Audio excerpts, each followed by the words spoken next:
Welcome to the debate. Imagine for a second that you pour your heart into a deeply personal song about loneliness.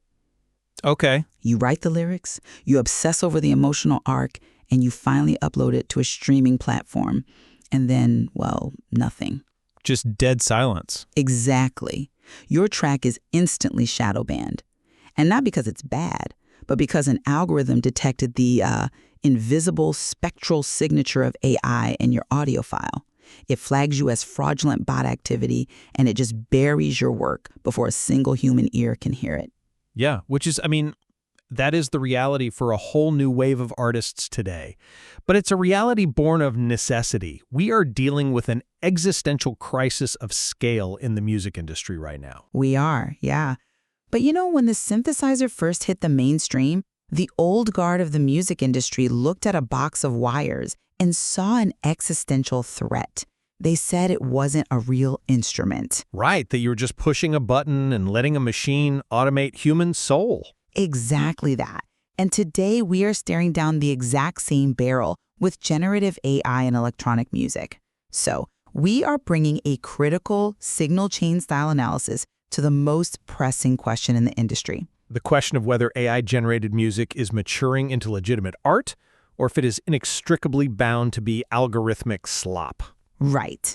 And to really ground this, we are looking at a specific test case today, SynRize, which is an openly AI-native EDM project produced via Suno and released by Senescent Studios. It's the perfect test case, honestly. It forces us out of the theoretical space and right into the teeth of the ecosystem we're actually operating in.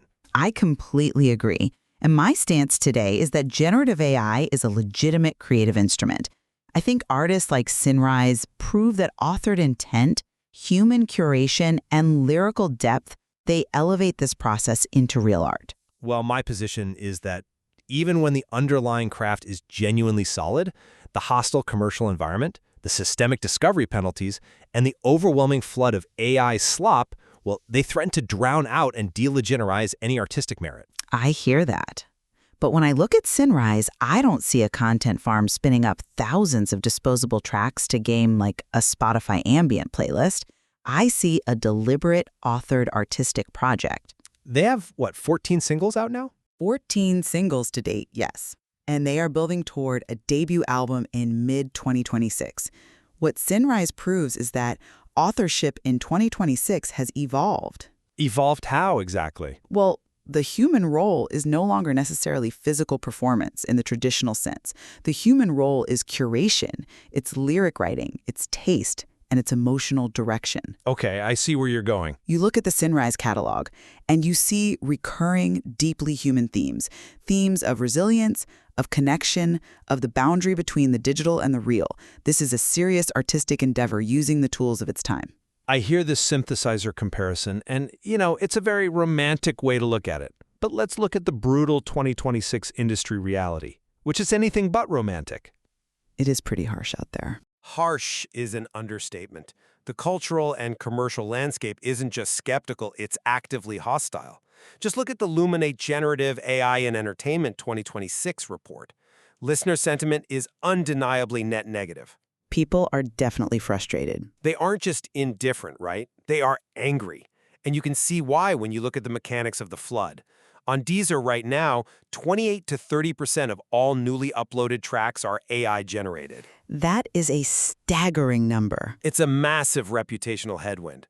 It brands all AI music as bulk slop, entirely regardless of individual quality. I know what you're thinking as you listen to this, because 30% sounds like a tidal wave of garbage. But the fact that SynRize is actively leaning into their AI native identity rather than hiding it is exactly how you survive that environment. You think so? Yes, it's how you differentiate yourself from the bots. But identity doesn't matter if the metadata gets you shadow banned before a human ever even hears the track. Survival in the music industry isn't just about owning your artistic narrative. It's about the cold, hard mechanics of distribution and discovery. Okay, let's talk about the mechanics then. Let's explain why the platforms are reacting this way. The streaming economy runs on what is called a pro rata model. Right, the shared pool of royalty money. Exactly. At the end of the month, a platform like Spotify takes all the subscription revenue, puts it in one giant pie, and divides it by the total number of streams. which makes every stream inherently competitive. Yes.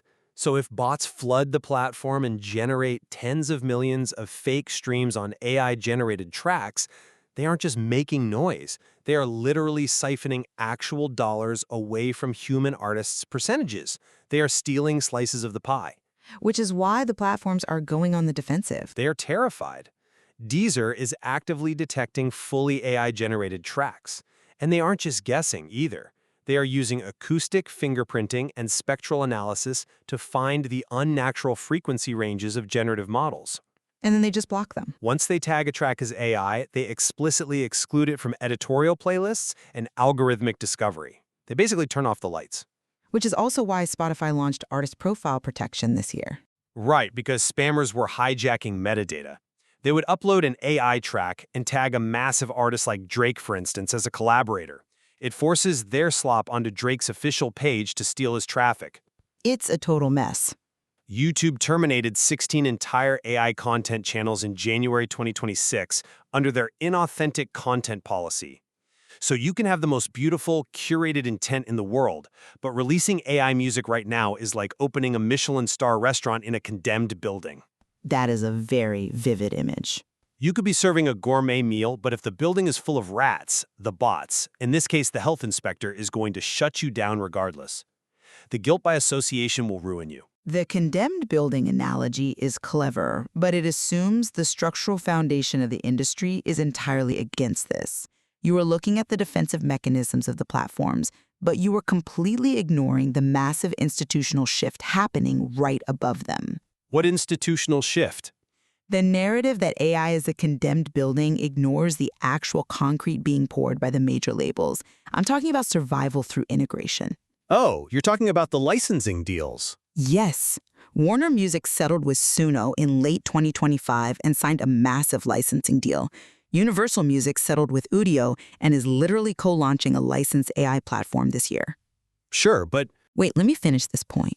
Suno just raised at a $5.4 billion valuation and hired a former Spotify executive to lead artist partnerships. The platforms are throttling the spammers, yes, but the institutions are licensing the technology to normalize it. they are licensing the technology for their own massive artists to use, maybe, not for an independent AI native project to thrive. But SynRize is already outmaneuvering the discovery throttle. They know the algorithms are hostile, so they don't rely on Deezer's automated playlists. They lean into the environment playfully. Take their Slop AI Seconds playlist, for example. Ah yes, the best songs you've never heard of, run by Cinescent Studios. Precisely. It is a highly curated playlist of AI-generated EDM. They are reclaiming the Slop label and using it as a badge of honor.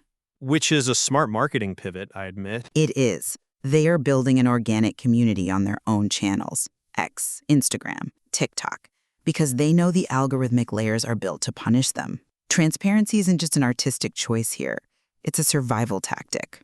And what happens when the legal dust settles? When the lawsuits settle around training data, the commercial rights to these tracks will remain intact. The artists who survive this era will be the ones who didn't try to trick the listener. That organic community building is clever, I will give you that. But let's strip away the distribution mechanics for a moment. Let's actually listen to the music. Please, let's. Because if we are going to use the industry's hostility to test the music's actual value, we have to talk about the sonic output. And here, I will readily concede a crucial point. SynRize's songwriting is genuinely strong.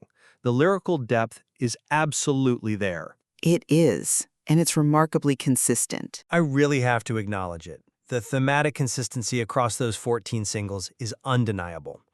Take the song Unfiltered. Oh, that's a great example. The lyrics say, what if I showed you the unfiltered light? The 3 a.m. version that keeps me up at night. No caption, no edit, no mask, no pretend. That is a sharp, cohesive critique of digital curation. I respect the pen behind that. So where is the disconnect for you? My pushback is on the sound itself. The actual audio generated by Suno feels incredibly derivative. Derivative how, exactly? It sits squarely in that melodic EDM future-based space. For the listener, if you aren't familiar with the genre, emotional trap step or future bass relies heavily on massive, sweeping cinematic synthesizers. You get these pitched-up vocal chops and a sudden drop into heavy sub-bass. Right, it's designed for a big festival crowd. Exactly. It's designed to make a massive crowd feel an overwhelming emotional release. But SynRize sounds like a composite of Griffin or Elenium. You get the predictable vocal hooks, the cinematic build, the inevitable emotional drop. And you think that's a flaw in the AI? Yes, it proves that the generative model isn't creating anything sonically new. It is just mimicking the stylistic tendencies of a genre. It is following a highly repeatable formula. I have to stop you right there, because you are conflating a genre convention with a generative flaw. You are saying the music is derivative simply because it has a build and drop structure. Think about a sonnet. A sonnet? Yes, a sonnet. A sonnet has exactly 14 lines, it has a strict mathematical meter iambic pentameter, it has a highly specific rhyme scheme. Sure. We don't call a Shakespearean sonnet algorithmic slop because it follows a predictable structural formula. The formula is just the container. But a sonnet's formula requires immense human constraint to master, and AI just outputs it instantaneously. The rendering of the audio is immediate, yes, but the curation and the lyrical constraint are distinctly human. In melodic EDM, the cinematic build and the heavy emotional drop aren't cliches. They are the required canvas for catharsis in this specific genre. I'm not sure I agree it's just a canvas. But it is. When you listen to an Elenium track, the drop isn't just a musical flourish. It is the physical payoff for the emotional tension built in the verse. SynRize uses that exact same container perfectly. The artistry isn't about reinventing the EDM drop any more than a poet needs to invent a new language. Okay, so where is the artistry? The artistry is what SynRize puts inside that container. Look at the lyrics for the track Less Alone. Right, the one that goes, "I've been warm on a screen, but I'm cold in my chest." Yes, I've been talking all night, but I've said nothing yet. Reaching through glass for a hand I can't hold. That is an incredibly potent distillation of modern digital loneliness. It's good writing, I'll admit. When that specific lyric sweeps up into a massive Griffin-style melodic drop, the emotional payoff is undeniably human. The AI synthesized the audio execution, but the emotional architecture was built by a human being. The fact that it sounds exactly like top-tier melodic EDM isn't a failure of originality. It is proof that the instrument is executing the creator's vision flawlessly. But is the emotional payoff actually human? This brings us to the core friction of this entire debate. You can write a brilliant lyric about reaching through the glass. You can write about the 3 a.m. version of yourself. Right. But in music, especially vocal-forward music, the connection relies heavily on the physical, bodily reality of the performance. You mean the human voice? I mean the physical strain. When I listen to SynRize tracks like Let It All Go or Almost Brave, I am supposed to connect with an emotional arc about resilience, but think about what is actually happening under the hood. The rendering process. Yes. When you hear that breathless pause before the chorus, no human lungs actually gasped for air. No vocal cords strained to hit those high notes. Suno isn't a singer. It's a predictive engine. But it's predicting based on human emotion. It analyzes petabytes of human audio data, calculates the statistical probability of a singer's voice cracking at a specific emotional frequency, and predicts the next acoustic token. It mathematically injects a breath sound to hack your empathy. It is an illusion of physical strain. I see why that feels deceptive to some people. It asks a big question. Can a listener truly connect with an anthem about surviving the darkest parts of the human experience when the voice singing it has never existed? That is the philosophical core of what we are talking about today. And my answer is unequivocally yes, because SynRize's catalog isn't trying to trick you into thinking it's a human in a vocal booth. They are transparent about it. They are actively wrestling with that exact paradox within the text of the songs themselves. The lyrical identity addresses the AI authorship question head-on. Sort of a meta-awareness? Exactly. Look at the track Silence and the Signal. The lyrics read, caught between the signal and something unseen, just one breath, no echo, no noise, just me. This is an artist explicitly exploring the boundary between human intent and machine execution. So the text knows it's digital. The text itself is deeply aware of its digital nature. When you ask where the human is in the intent. The human is the person who generated 50 variations of that vocal take and selected the one specific acoustic token pathway that perfectly captured the feeling of being trapped in the static. So the curation is the performance? Yes.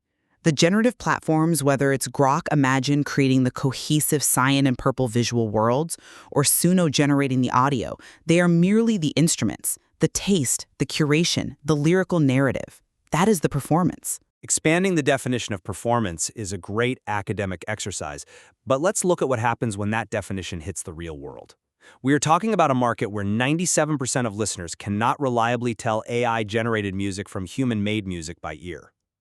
Which honestly proves the efficacy of the instrument. It sounds like a victory for the technology, sure, but it is actually a massive crisis of trust. Because of the net negative sentiment I brought up earlier, when listeners find out a track they thought was human is actually an algorithmic prediction, they feel tricked. I think that's a temporary reaction, though. YouTube music listeners are flooding comment sections right now, deeply frustrated by AI tracks crowding their recommendations. Even if SynRize is transparent, they are trying to sell a nuanced, meta-aware artistic project to an audience that has been conditioned by the platform dynamics to view all AI output as deceptive. They are collateral damage in a war against automation. You are underestimating the listener's capacity for nuance. Yes, the current sentiment is reactive. It's a backlash against the low-effort content farms that are trying to steal pro-rata pennies. Which is a very real problem. But SynRize's differentiation from that slop is their entire game plan. The branding of Innocent Studios, the cohesive aesthetic, the lyric videos produced with precise timing, all of this signals to the listener, we care about this is crafted. Will the audience even notice, though? When the audience realizes the AI isn't a trick, but a stated stylistic choice, the hostility fades and curiosity takes over. That requires a level of consumer patience that simply does not exist on the modern internet. You're asking a Spotify user who gives a song maybe 4 seconds to capture their attention before they skip, to deeply engage with the conceptual framework of algorithmic authorship. Some of them will. Most of them won't. They're going to hear a vocal, see a transparency tag that says generative AI, assume it's a bot trying to steal a fraction of a cent from the royalty pool, and just hit skip. But the data shows they aren't hitting skip when the curation is there. That's the entire point of moving off the purely algorithmic battlefield. By building community and spaces where narrative actually matters, they are finding the listeners who care about the intersection of technology and art. Finding a niche, essentially. They are finding the people who want to hear what the synthesizer of the 2020 sounds like. Well, I think we have mapped the boundaries of this quite well today. If I can summarize where I land on this, I look at SynRize, and I see a genuine masterclass in AI-assisted lyricism and curation. I really mean that. I'm glad we agree on the craft. The way they use the constraints of melodic EDM to explore themes of digital isolation is fascinating. Their pen is undeniably sharp, but the commercial and cultural ecosystem is fundamentally broken. You think it's an insurmountable wall? I do. As long as the market operates on a pro-rata model, terrified of bot dilution, and as long as listeners remain overwhelmingly net negative on AI output, even legitimate artistry like this faces an almost impossible climb. It will be penalized as an algorithmic threat. The systems built to protect human artists will inadvertently crush the curators trying to use this technology as a real instrument. The tragedy of SynRize isn't that the music is bad, it's that the environment won't allow it to be heard as art. And I would counter that differentiating art from slop simply requires us to look at authored intent. You cannot look at the thematic consistency of a 14-single catalog, the emotional weight of lyrics like Almost Brave Enough to Let It Go, and the transparent AI-native identity of Senescent Studios and dismiss it as an algorithmic threat. It's definitely more than just code. Generative AI is the synthesizer of our era. When the dust settles on the platform wars, when the lawsuits finish establishing the licensing frameworks, all this panic over discovery throttling and pro-rata dilution will eventually fade into the background. You're very optimistic. What will remain is the music itself. Tracks like Almost Brave prove that generative AI, when placed in the hands of a curator with a real point of view, is a transformative, legitimate, creative instrument. The artist isn't the machine. The artist is the mind directing it. The mind directing the machine, it always comes back to the ghost in the machine, doesn't it? Exactly. And it is a ghost word listening to. We started this discussion by comparing generative AI to the early days of the synthesizer, that deep-seated fear of a machine automating the human soul. But as we look past the slop label, look past the algorithm panic, and engage with the actual nuance of emerging electronic music, we might just find that the machine is simply giving us a new way to hear ourselves. We encourage our listeners to explore SynRize's catalog and decide for themselves where the signal ends and the art begins.